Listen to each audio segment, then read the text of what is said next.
You go to jail, they figure out that you shouldn't be here. They got the wrong person. Never should have happened. You're hours away from being discharged from the jail, falsely incarcerated, and they beat you to death.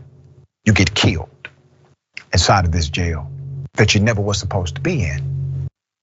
That's exactly what happened. Let me first go to the reality of what happened here. The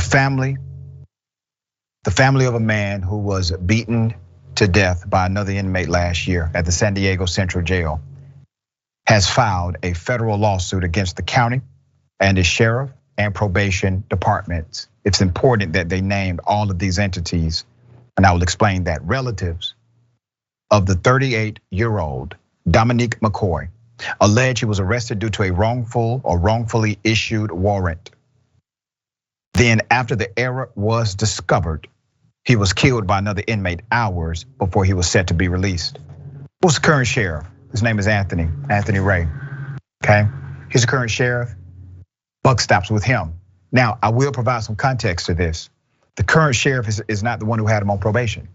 The current sheriff is not the one who processed the paperwork, but the sheriff is the one who oversees the process of safety for those who are in custody inside of the facility. The lawsuit filed Friday states McCoy was arrested for a probation violation.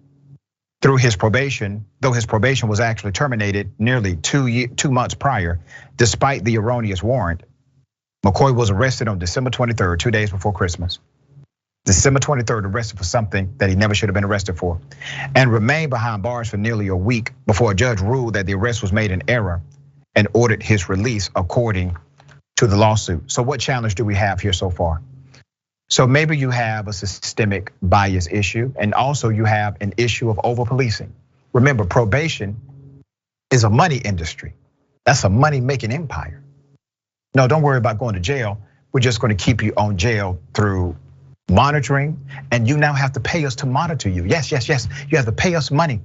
And as long as you pay us money, we have the system in place. Well, that system has now caused the death of a human being that should be alive today. Let's go to the chair.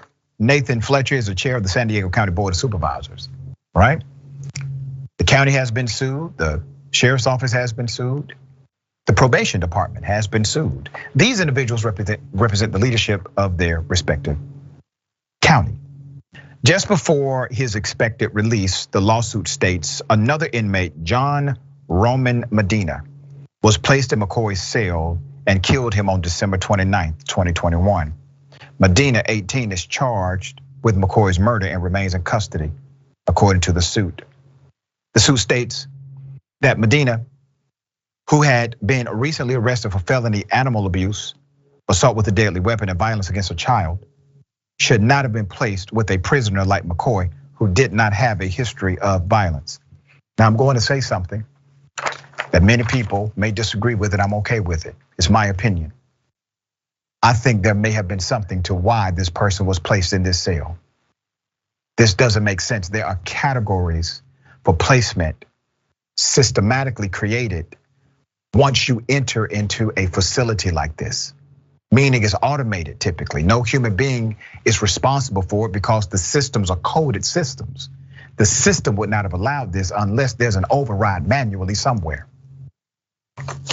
There's more. Defendants did nothing to stop this violent attack, according to the lawsuit, and allowed Medina to murder McCoy hours before he was to be released. After being arrested only on the basis of a warrant that a judge confirmed never should have been issued, according to the lawsuit. Now, they knew they had somebody in their jail who never should have been there.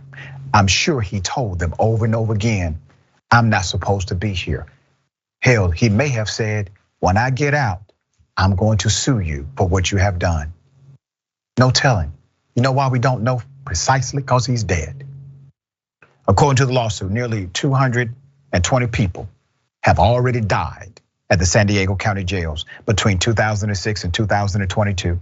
A state auditor's office report indicated the death rate at San Diego County Jail was far higher than at other large California counties, and that the situation, and I quote, raises concerns about underlying systemic issues with the Sheriff's Department's policies and practices.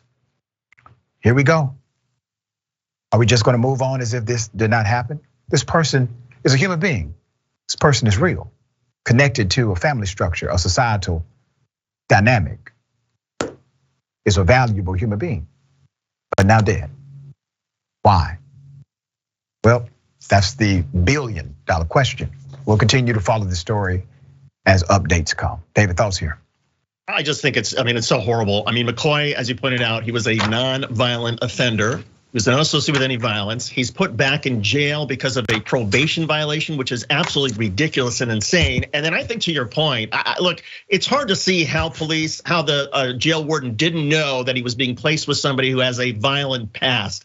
And I do think that there's something else that's missing from this. And maybe it is McCoy saying, look, I shouldn't be here and I'm gonna sue you, and making some sort of threat.